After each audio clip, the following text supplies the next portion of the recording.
Good afternoon, everyone. Welcome to today's webinar, and thank you for joining us. My name's Jerry Berry, and I'm a registered dietitian at UT Health Houston School of Public Health in Austin. Today's webinar is presented by the Nourish Program at UT Health Houston School of Public Health. The Nourish Program shows people how to grow, prepare, and promote food that encourages lifelong health and well-being through hands-on, evidence-based classes taught across our garden, kitchen, clinic, and community. Please scan the QR code on your screen to learn more about the program. Next slide. Additionally, the dietetic internship at UT Health Houston offers training in public health nutrition. The internship is where public health and culinary medicine meet clinical care. You can visit our website by scanning the QR code on your screen to find out more information. Today's webinar is hosted by the Michael and Susan Dell Center for Healthy Living at the UT Health Houston School of Public Health. Thank you to the center staff for providing support for this webinar. The center's vision is healthy children in a healthy world, with a mission to advance health and healthy living for children and families through early and impactful interventions. The slides and a recording of today's webinar will be archived on the center's website, msdcenter.org. Information about the center's work and resources can be found online. If you have any questions during the presentation, please enter them into the Q&A box during this session, and we will answer them at the end of the presentation. Before we begin, there's a few housekeeping items. Today's presentation was approved for one contact hour of nursing professional development provided by the Cizik School of Nursing at UT Health. Please see the requirements for receiving credits listed on this slide. There are no conflicts of interest to disclose with regards to the CNE activity today. We will share more instructions about continuing education credits at the conclusion of the webinar. Additionally, this webinar offers one entry-level CHES/MCHES credit and is pending CDR review and approval for one CPEU. And with that, I'm excited to introduce our speakers for today's webinar. Sarah Wagner is a registered dietitian who completed her dietetic internship and Master of Public Health degree at UT Health Houston School of Public Health. She spent 6 years working in the Texas Medical Center in both inpatient and outpatient roles. She found a passion for learning more about diabetes and working with people living with this disease. So she obtained her CDCES credential in 2024 and now works as a registered dietitian at Nourish and diabetes educator at Common Spirit. And our second presenter is Diana Guevara. She's a registered dietitian and community health education specialist with the Nourish Program. A graduate of UT Austin and UT Health Houston School of Public Health's dietetic internship program, she also holds a diploma in gastronomy, nutrition, and food trends from Le Cordon Bleu Paris. She has experience in corporate wellness, outpatient clinical care, and helped launch Texas' first food prescription program, working primarily with patients with type 2 diabetes. Diana is bilingual in English and Spanish and is passionate about making healthy eating simple, delicious, and accessible. So I will now hand it over to Sarah and Diana for their presentation on navigating holiday meals, culinary strategies for blood sugar control. Thank you, Jerry. I love the holidays and I love talking about nutrition and diabetes, so this is just a good way to spend my Tuesday. You can go on to yeah, that's perfect. Here are the learning objectives for today's webinar. We want to identify common challenges that individuals living with diabetes face during the holiday season related to their blood sugar management. Describe evidence-based strategies that support glycemic control during holiday meals and gatherings, and to demonstrate how to plan and modify a holiday plate to be more blood sugar friendly while maintaining flavor and cultural relevance. Diabetes is a pretty big problem in the US. There's 29.7 million people in the US of all ages who have been diagnosed with diabetes. And there's an additional 8.7 million people estimated to have diabetes but be undiagnosed. So altogether, that's about 11.6% of the US population. Plus, there's 97.6 million adults who had prediabetes in 2021. So, and that's an additional 29% of the US population. And every year, another 1.2 million Americans are diagnosed with diabetes. Today, for the purpose of the webinar, we'll also be talking about prediabetes, since that's another form of chronic hyperglycemia, even though it doesn't quite meet the criteria for the diagnosis of diabetes. And then there are several types of diabetes. There's type 1, type 2, gestational, and a couple others listed below. The majority of people in the US are dealing with type 2 diabetes. There's several risk factors for type 2 diabetes. There's non-modifiable ones that we can't change or have no control over: our age, gender, race, ethnicity, and family history or genetics. And then there's modifiable risk factors like diet, physical activity, and stress. So it's a really big problem thinking about the disease itself, but then it's also one of the top causes of death in the US. It's listed here as number 7, but diabetes also contributes to several of the other leading causes of death, such as heart disease, cancer, stroke, and Alzheimer's. So we kind of know from this public health standpoint that it's a huge problem in the US and it's something that we really want to address. But for us as caretakers or providers, we're dealing with the individual. So we have to focus on that one person and their lived experience with diabetes. Diana and I felt it was really important that we talk about the language around diabetes, since that's something that we're working on shifting in the healthcare system. A lot of times there was more shame or guilt-inducing language used around this disease, and we want to shift to more person-first or neutral language so that we're respecting all individuals with their disease. So a big one is to shift from using the word diabetic as an adjective and just stating things as they are. So instead of, the example here is like, instead of a diabetic foot ulcer, it's simply a foot ulcer. So we can just say what it is, and maybe that person has diabetes and we manage it appropriately, but we don't have to tie that adjective to something that's not appropriate. Especially, and the same thing with a diabetic person. We want to just describe them as a person with diabetes. And even more, the one that really gets me is referring to someone as a diabetic. That's really not appropriate. It's defining someone by the disease that they have. And instead, we want to focus on who they are. It's similar, like if someone has cancer, you wouldn't call them a cancerous. So we should really think of diabetes in that same way and treat people with respect how we talk to them.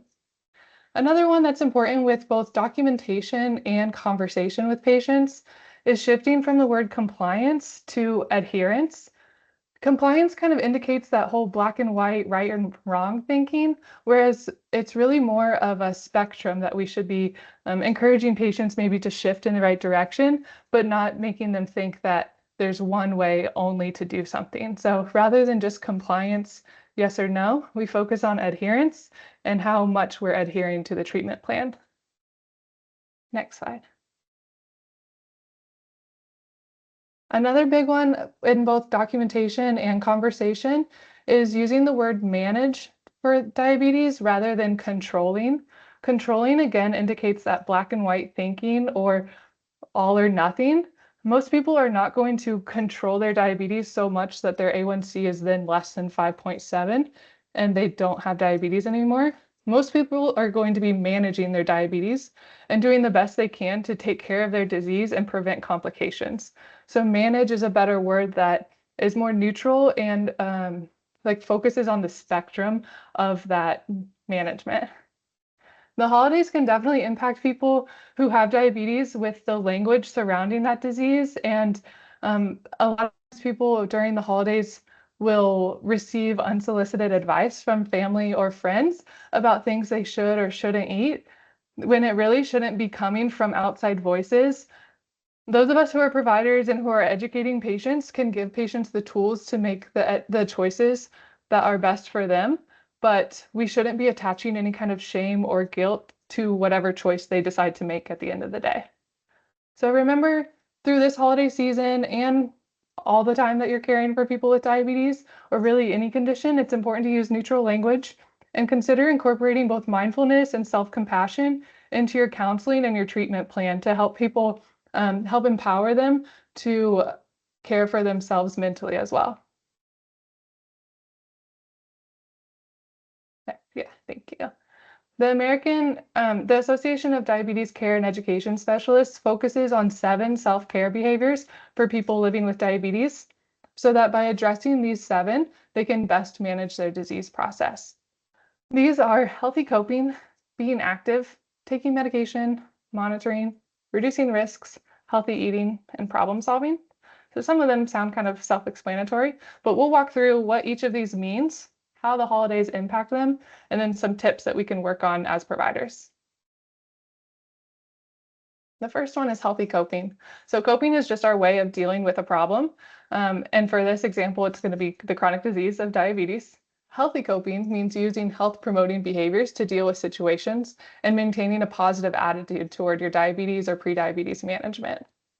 A lot of times the holidays add various stressors to people. There might be financial stress, family stress, work stress, deadlines, school stress, and all of those things can kind of push our boundaries and really put us under the fire for which coping behaviors we're going to choose. So we always want to help patients choose the more healthy coping behaviors rather than unhealthier behaviors like maybe leaning on more alcohol or smoking or overeating or emotional eating.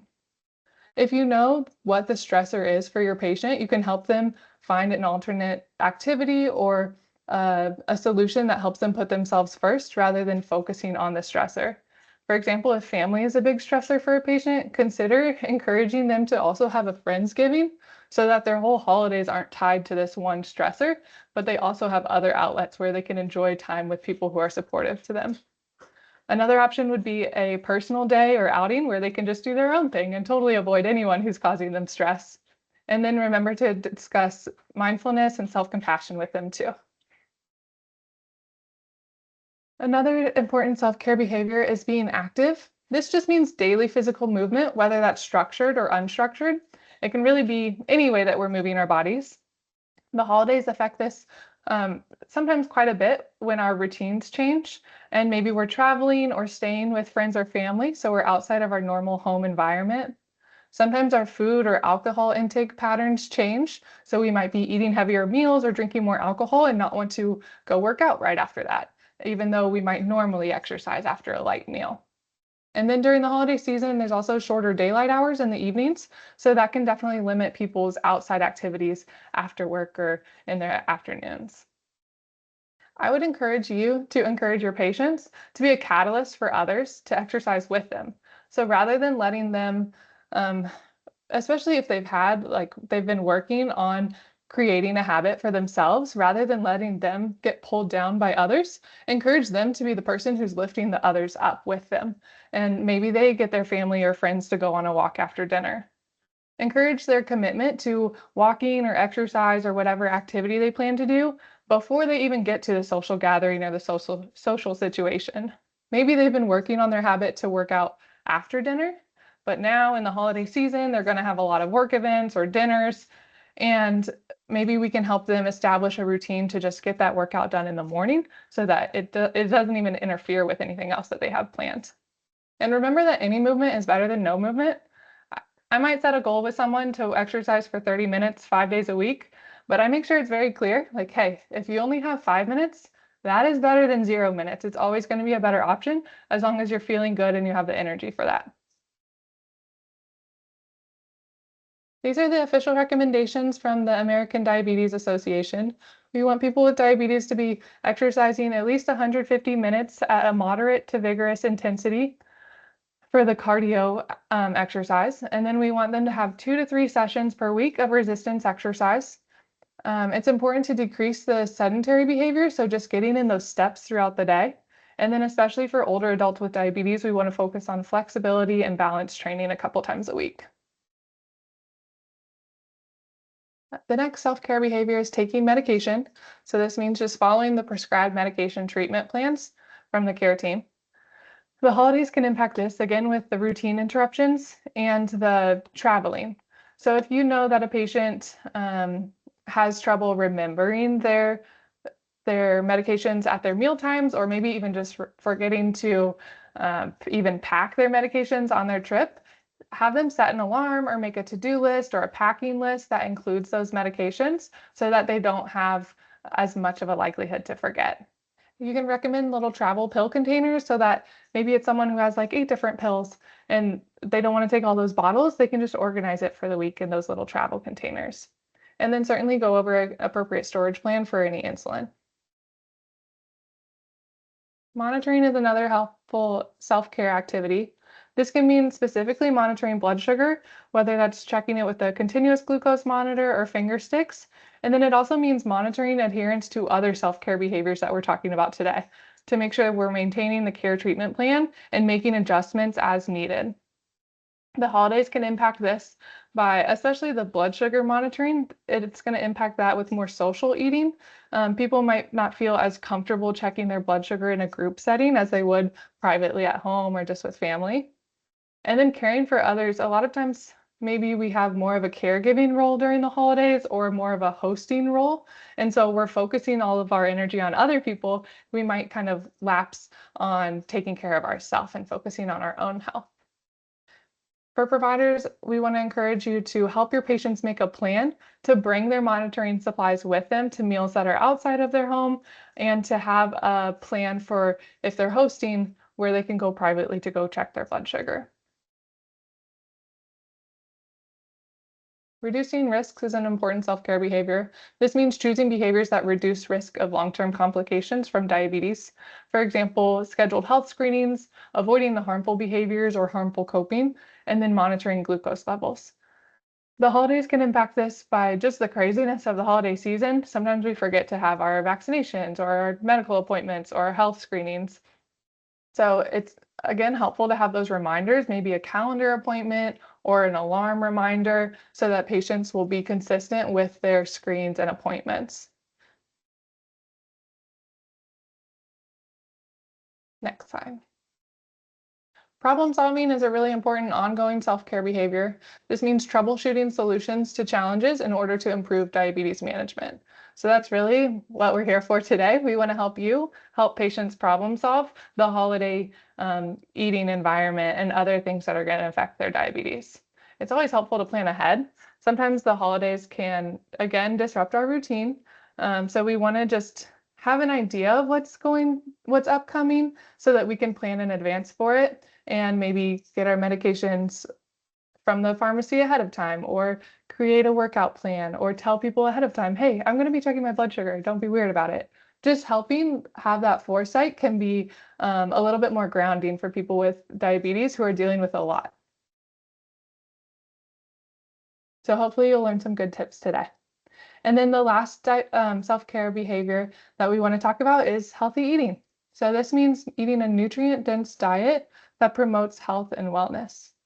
The holidays, it's probably obvious how much the holidays impact healthy eating. We're always around a lot richer foods that are often higher in calories and carbs too. Sweets and desserts are way more prevalent, at least in my life. They're all over the workplace and in social settings. And then for some people, there might be a lot more dining out than they're used to, and maybe they normally would be more consistent with home prepared meals. The American Diabetes Association has 4 specific goals for healthy eating for people with diabetes. One is to promote and support healthful eating patterns, emphasizing a variety of nutrient-dense foods. This helps maintain body weight goals, blood pressure, lipid, and glycemic control. And it also helps delay or prevent complications of diabetes. Another goal is to address individual nutrition needs based on personal and cultural preferences, health literacy and numeracy, access, willingness, and ability to make behavioral changes, and existing behaviors to change. Third, to maintain the pleasure of eating by providing non-judgmental messages about food choices while limiting food choices only when indicated by scientific evidence. And lastly, to provide an individual with diabetes the practical tools for developing healthy eating patterns rather than focusing on the individual macronutrients or micronutrients or single foods. A really helpful way to recommend these healthy diet goals is the plate method. I talk about it every day. It never gets old, and I think it's a super easy way to just talk about lots of cultural foods in a simplified way. And it can be adapted to any food and different portions or calorie needs. The important thing is focusing on the ratios. So when you see these plates, we'll go through a few different ones.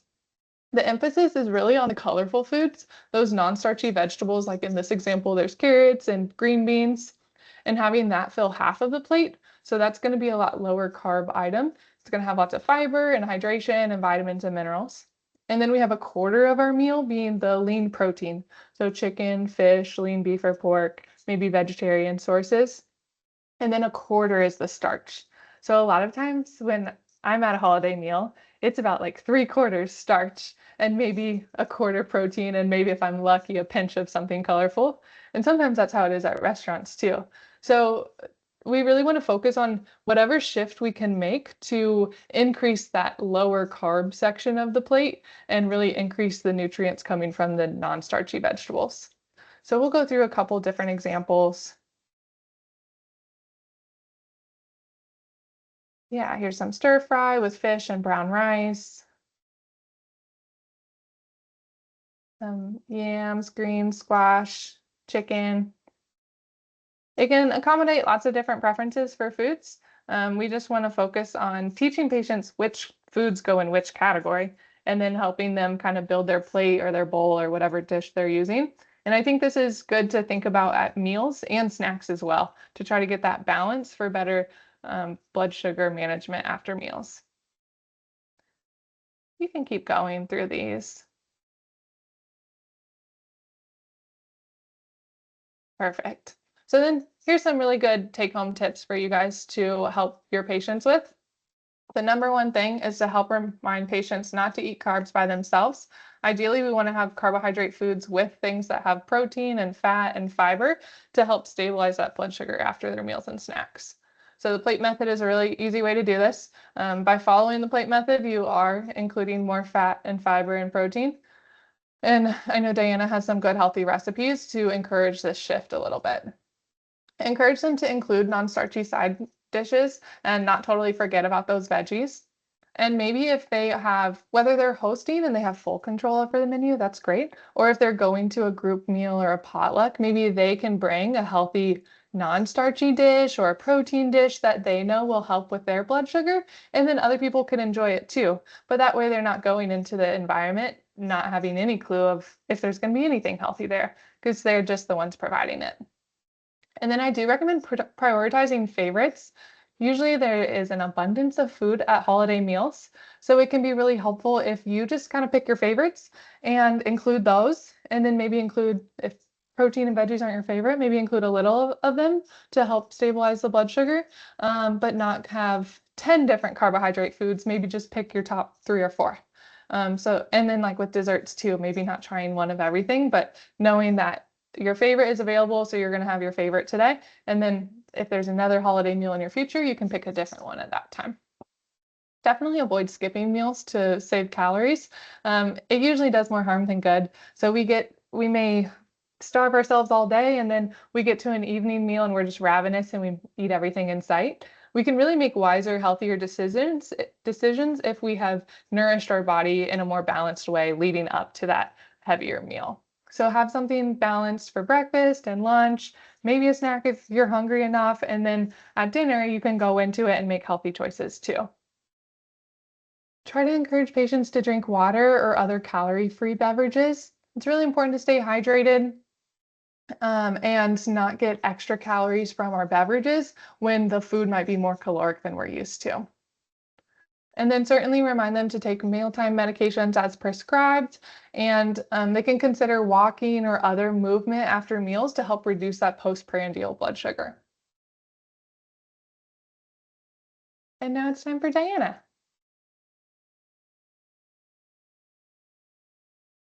Okay, thank you so much, Sarah, for that background and all of your insight, especially on how to work with our patients, how to communicate with them during this time. I know that I personally have a strong interest in diabetes just because I've worked with so many patients who had diabetes, and I really saw the internal stress that they had just with the disease burden. And then during the holidays, it just becomes way bigger. So hopefully these recipes will be some great ideas that y'all can share with your patients, or if someone on the call has diabetes and wants to try them out, or if you don't have diabetes, they're still going to be delicious and enjoyable to have around this holiday season. So we've got 4 very quick recipes. Again, we know that this time of year can be a little bit burdensome, very stressful, a lot of people around, a lot of moving parts. So I wanted to make these recipes very simple, easy, but still really delicious. I love kind of pointing out the part of the American Diabetes Association where it says that we need to maintain the joy of eating. So that's hopefully what we'll do today.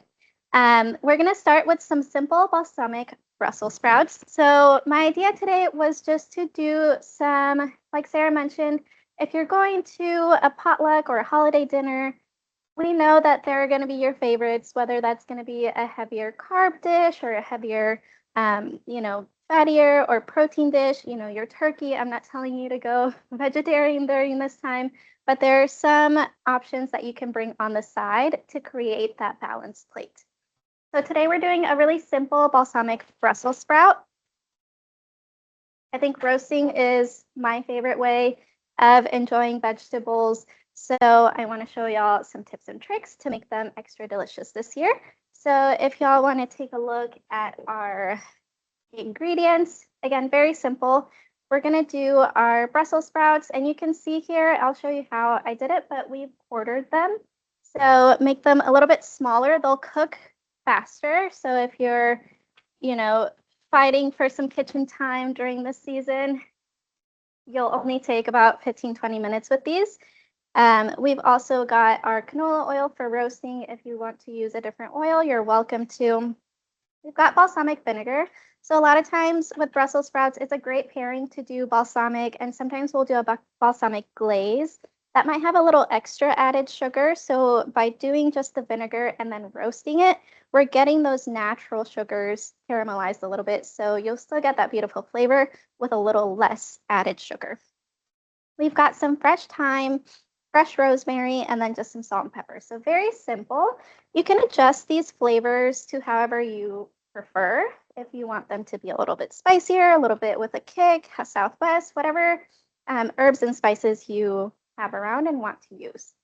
So to quarter our Brussels sprouts, a lot of times I see people kind of cutting them in half this way. What we want to do is first you can take off that little root part just in case you don't want to eat it. And then some of the outer leaves will just naturally fall off. And then what we want to do is cut through the core. So you want to cut it lengthwise. And now you'll see that all of the little leaves are intact, and then you can lay it flat side down and cut through that core, and you see it all kind of stays together. If we were to cut it through the middle the other way, you might lose some extra leaves, especially once we go into fourths. That's just a little tip on the Brussels sprout. We're going to add all of our ingredients to a large bowl to get them well coated. So we're going to add our Brussels sprouts, and you can do this with any of your favorite vegetable. That's what I love about roasting. Most of them, the vegetables do really well here. So again, we're looking at that half of the plate where we want that non-starchy vegetable. I'm adding that canola oil around the edge of the bowl. we're adding the balsamic vinegar again around. This just helps to get all of the Brussels sprouts coated instead of just one really well-coated Brussels. And the rest might be a little sad. So we're just going around the bowl, and then we'll give it a good mix. So we added about a tablespoon of chopped fresh thyme, a tablespoon of chopped fresh rosemary, half a teaspoon of salt, and a 1/4 teaspoon pepper. The canola oil was about 2 tablespoons, and then the balsamic vinegar was 2 tablespoons as well. And just kind of mixing that around, you can see that since we added all of the ingredients on the outer edge of the bowl, we're getting a really nice even coating. Now the trick with roasting, there are 2 big tips. One is to have them cut to similar size.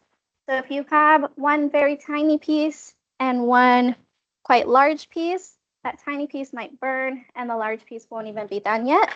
So you want to make sure they're around the same size just so that they cook around the same time. We're going to, and then tip number 2 is just to make sure that they are evenly spread. A lot of times when people roast or bake, they try to cook some vegetables, they'll kind of leave them kind of piled on top of each other. They might try to cook too much at the same time. And what happens here is you're not going to get that nice crisp outside that we're looking for. You're actually going to get the bottom Brussels sprouts releasing that vapor and steaming the ones on top. So you're not going to get the beautiful texture that I love from a roasted vegetable. So we want to make sure they're spread out. It doesn't have to be perfect, but just giving them a little bit of extra space to get some air circulation around it. So this is kind of like the air fryer. You know, you want air circulating around to get that nice crispy exterior. If you have an air fryer and you want to try this recipe in the air fryer, you certainly can. Of course, it'll be a little bit quicker since it's a smaller appliance. But today we have the oven and it's at 400 degrees. If you don't have convection, if you do have convection, we're at 375. And these should take about 15-20 minutes depending on your oven. So we're going to pop these in.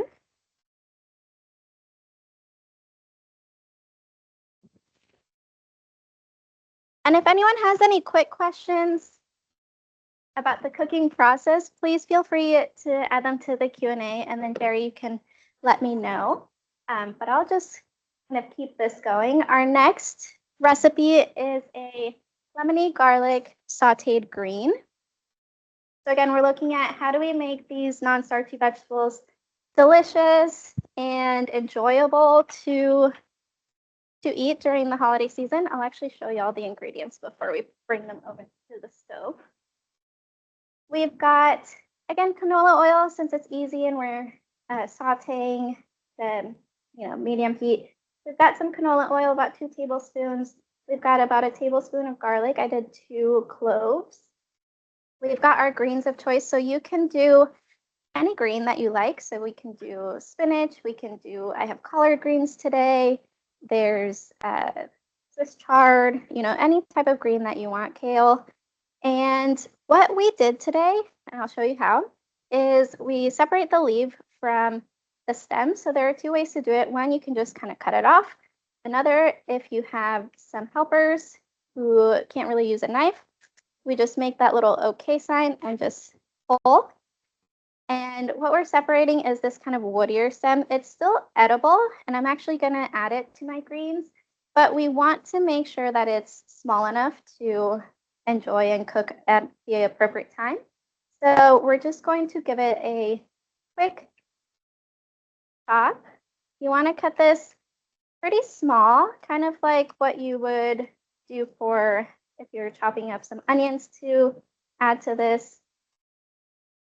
Just a small slice. I'll add this to the ones I had already done. And then for your leaves, you can kind of bunch them up and do a rough chop, just so that you don't have big pieces when you grab your fork full of the greens. And that's basically all of the prep. We've got some lime, so adding a little bit of zinginess to it, and then salt, pepper, and optional, but I love adding a little bit of heat, so we have some red pepper flakes.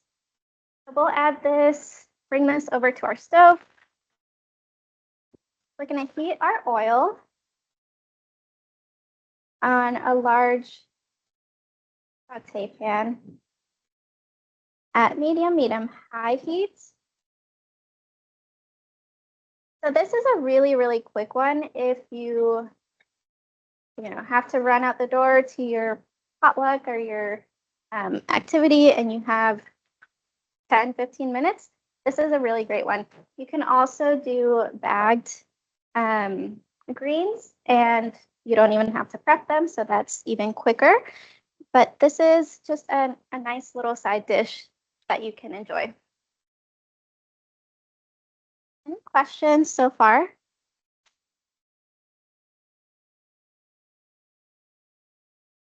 And can everyone see me in the big screen, or should we take down the PowerPoint?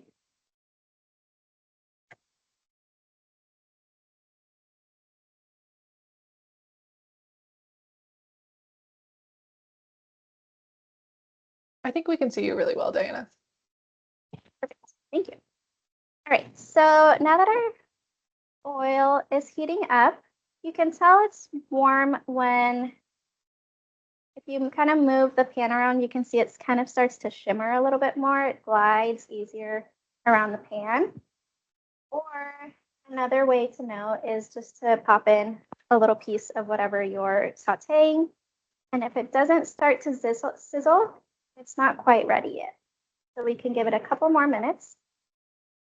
What we're going to do is add in first the stems, because the stems are a little bit thicker. They're going to take a little bit longer to cook down. So we're adding the stems first. We're seeing a sizzle now. And I always like to add away from me just for safety.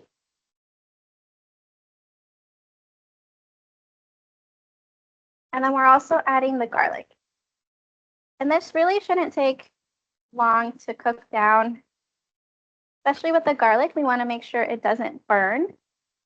So we're just sauteing here for about a minute or so to soften up those stems and until that garlic is aromatic.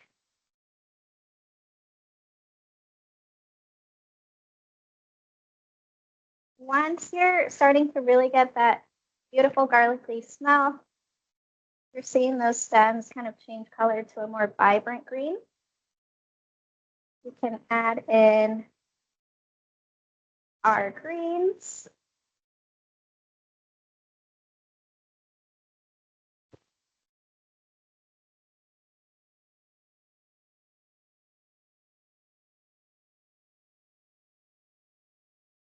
And we're just sauteing until they barely wilt down. This is more preference, but I don't love an overly cooked vegetable, especially green. So we really just want them to barely kind of wilt down. Again, this was super quick, so it should take about 3 minutes.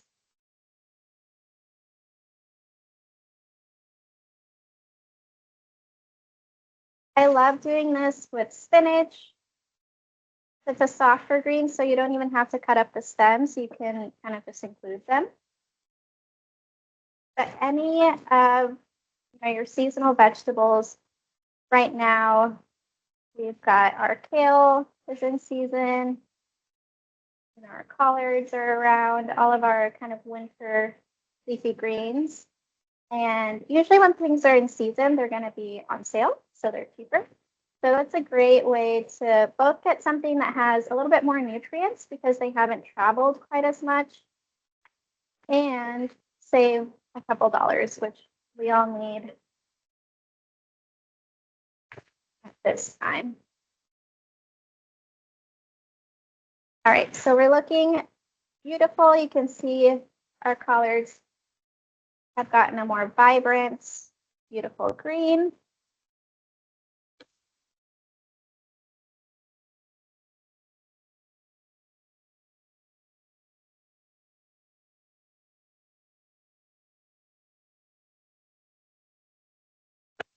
And all we have to do left is season. We're going to add our salt.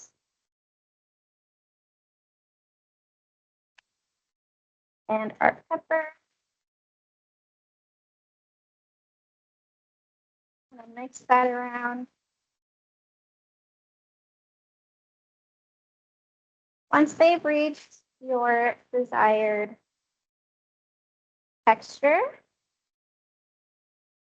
it's really nice. You can cut off the heat and we'll add the rest of our ingredients.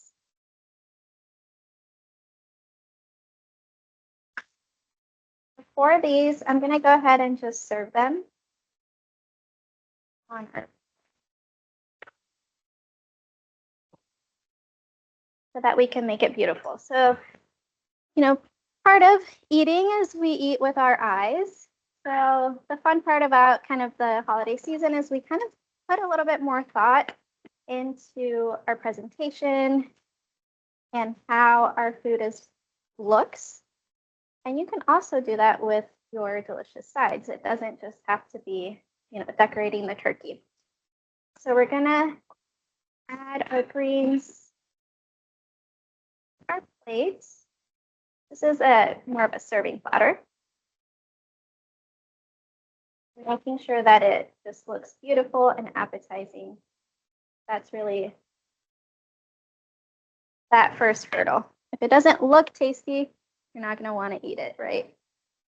So we're just going to add in our lemon juice. This is going to add lots of beautiful brightness to the dish. Our lemon zest will also just make it look really beautiful. And then our red pepper flakes. And I'll bring this over so y'all can see. If you wanted to make this a little bit more fun, you can also add some sliced almonds or a little bit of crunch, any sort of nut that you want to add, just to add a little bit of texture to it. But these are our lemon garlic sauteed greens. And then we've got an even quicker, even easier recipe. So I know around the holidays, usually there's a lot of cooks in the kitchen. And so if you don't have an oven available, you don't have a stove available, you can actually make your side dish in the microwave, which is kind of fun and exciting. And this can even be a weeknight kind of side dish. A lot of times we think about our protein and our side, whether it's rice or potatoes or whatever, but we forget the vegetables. So this is a quick and easy side dish. We're doing a smoky spiced carrot. So very quick and easy. We cut our carrots into small, even sized pieces. The smaller you cut them, the quicker it'll cook. So since we're doing this in the microwave, so if you have a big chunk, that'll take a lot longer. We're going to add in some water, about 2 tablespoons of water and 2 tablespoons of oil. And then our spices. So today we're doing a little bit of a kind of smoky spice. So we've got a smoked paprika here that's going to add the smoky. You've got dried basil to add a little bit of earthiness. Some cinnamon to give that warmth. And then some kosher salt.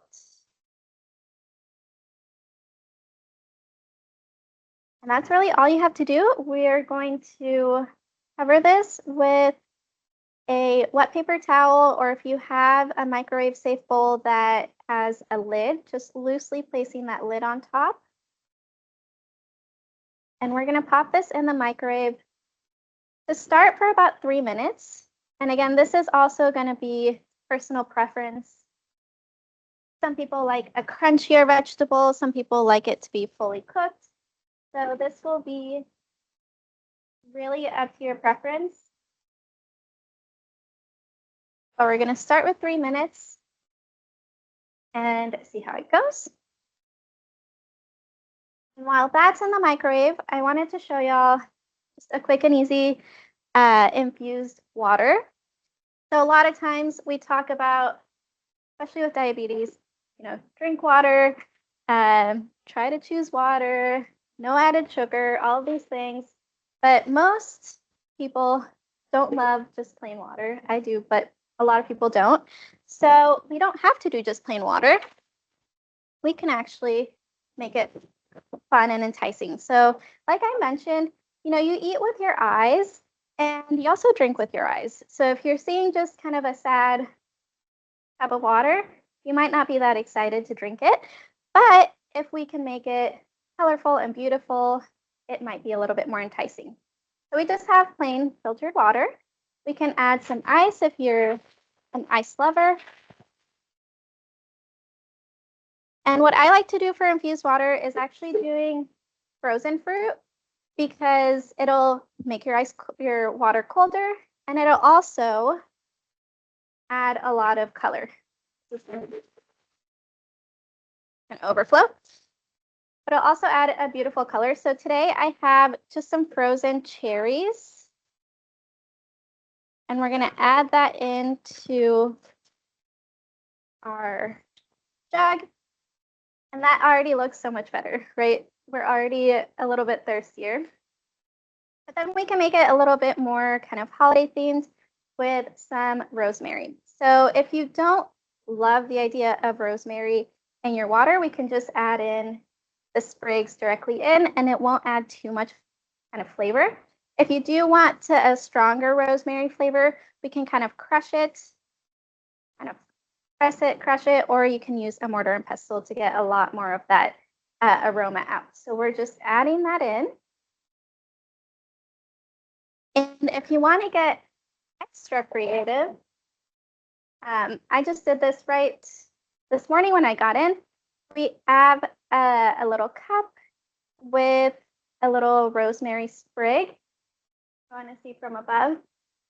And I just added a tiny bit of water at the bottom to kind of stick the rosemary up.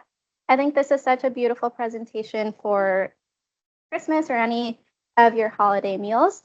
And this, you can kind of serve that up. The longer it sits, the more kind of color and flavor you'll get. But this looks a lot more enticing than, just a plain glass of water. So wanted to share that little trick, y'all. Our carrots just beeped, so we're going to check that out.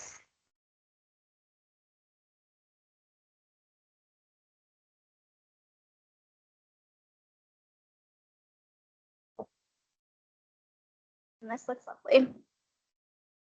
Once they come out of the microwave, we're just going to give them a nice mix to make sure all of those spices and kind of that little sauce that we got at the bottom fully coats everything.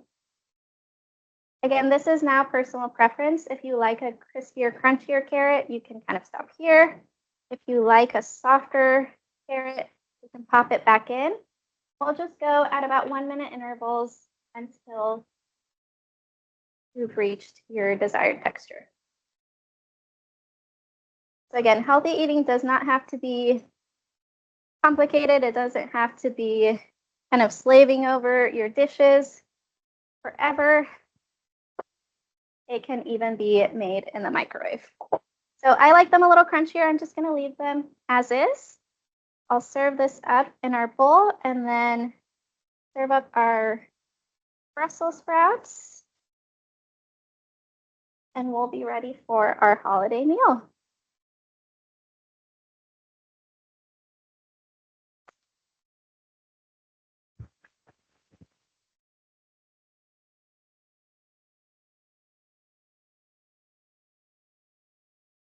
Okay, so our Brussels sprouts were in the oven, say 15 minutes. And this is what they look like. So the biggest issue I see with people when they try to roast is they go a little under and you're not getting that nice caramelization on the outside. You're losing out on that crunch. So going a little bit till you see more of that browning is really going to make or break your roasted dish. This is what our Brussels sprouts look like. They look delicious. They smell great. I wish y'all could smell them. And we're just going to serve them up. If you wanted to add a little excitement here, you can top with some Parmesan cheese, get a little bit of that kind of saltiness, nuttiness in there. But these on their own are just great. We're gonna get these in our little bowl.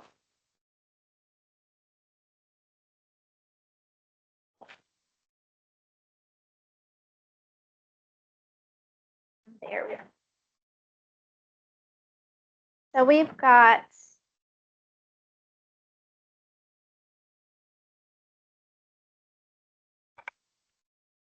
our roasted Brussels, the smoky spiced carrots, and our sauteed greens,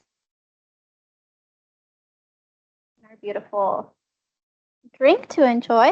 If you wanted to add a little bit of warmth to the water, you can also garnish with a little cinnamon stick, and that'll add just a tiny bit of flavor to your drink. So that's those are our sides. And so now that you're kind of building your plate, we saw those pictures of the kind of the diabetes plate. It's based on a standard 9-inch dinner plate. So now we have all these beautiful options. We can actually go in and make sure that we've got a beautiful, colorful half of our plate of those non-starchy vegetables.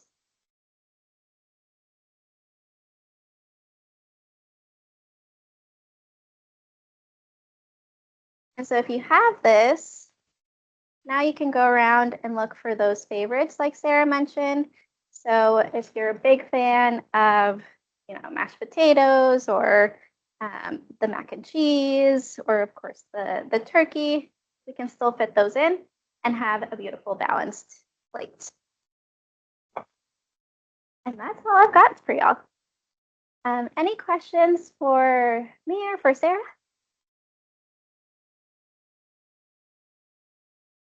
Thank you so much, Sarah and Diana. I don't know about anyone else, but I'm suddenly very hungry and I wish I could taste all of that delicious looking food.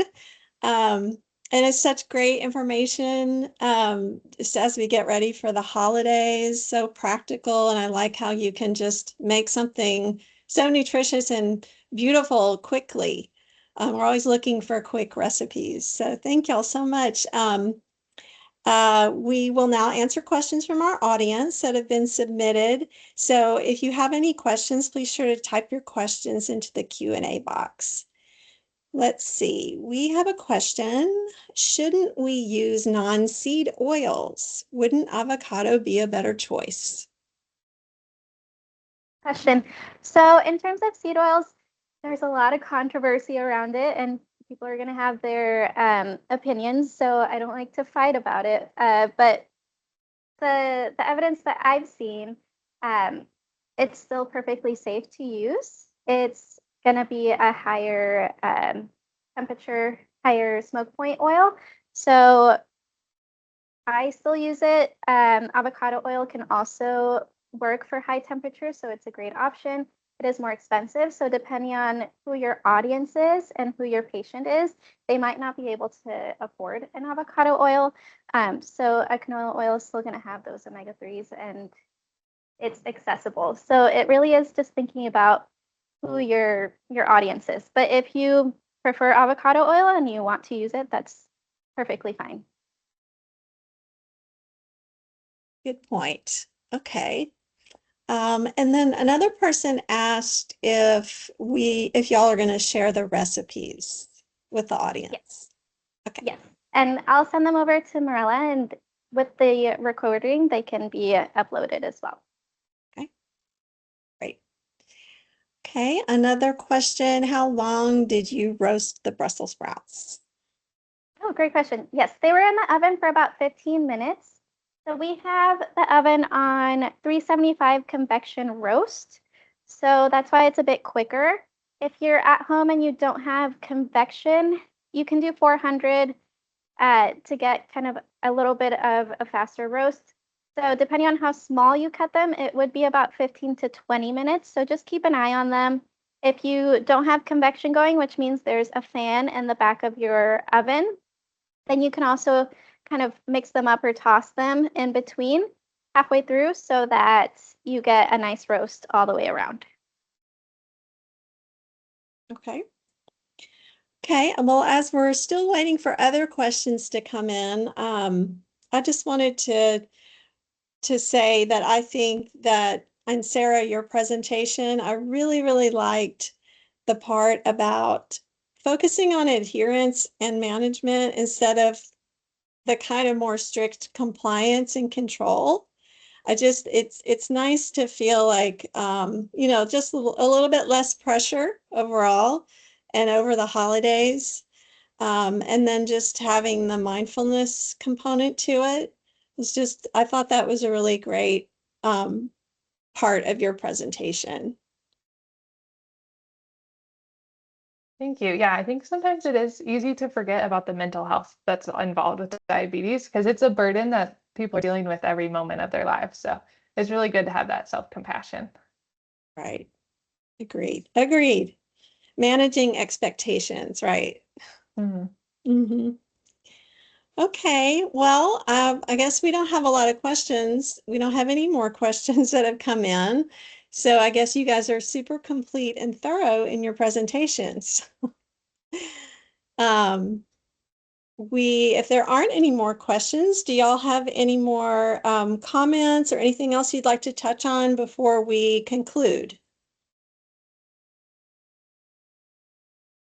I I don't just think I want to do. piggyback off what you said, Jerry, because during the holidays, diabetes itself can be such an isolating disease, and especially around the holidays where the whole plan is to get together and eat.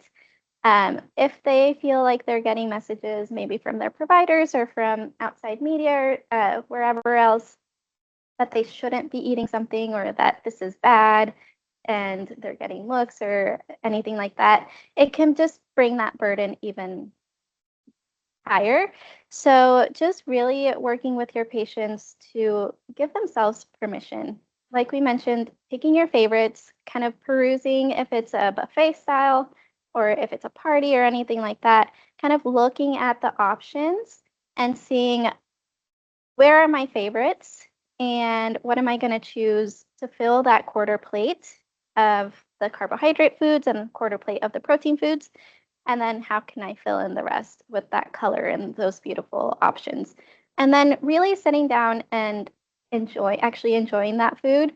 So instead of eating them the mashed potatoes or whatever and saying, oh, I shouldn't be eating this, kind of in that guilt spiral, just kind of taking a deep breath, saying, I've chosen this as my favorite.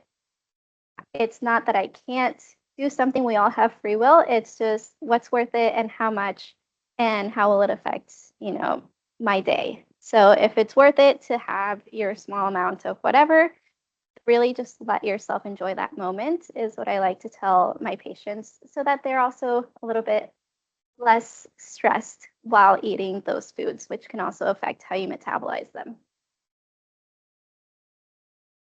Right. I love that.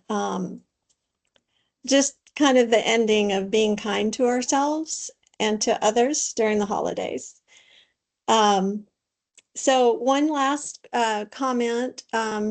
I love the tip to remove the step and chop it up. I tend to avoid stiff greens for this reason, but we'll give this a try. So, Good. I hope you okay. do. And if you like it and enjoy it, please let us know. Okay. All right. Well, thank you everyone for attending today's webinar. If you requested continuing education credits upon registration, please see the information on this slide for instructions. For nursing CEUs, please scan the QR code and complete the required evaluation.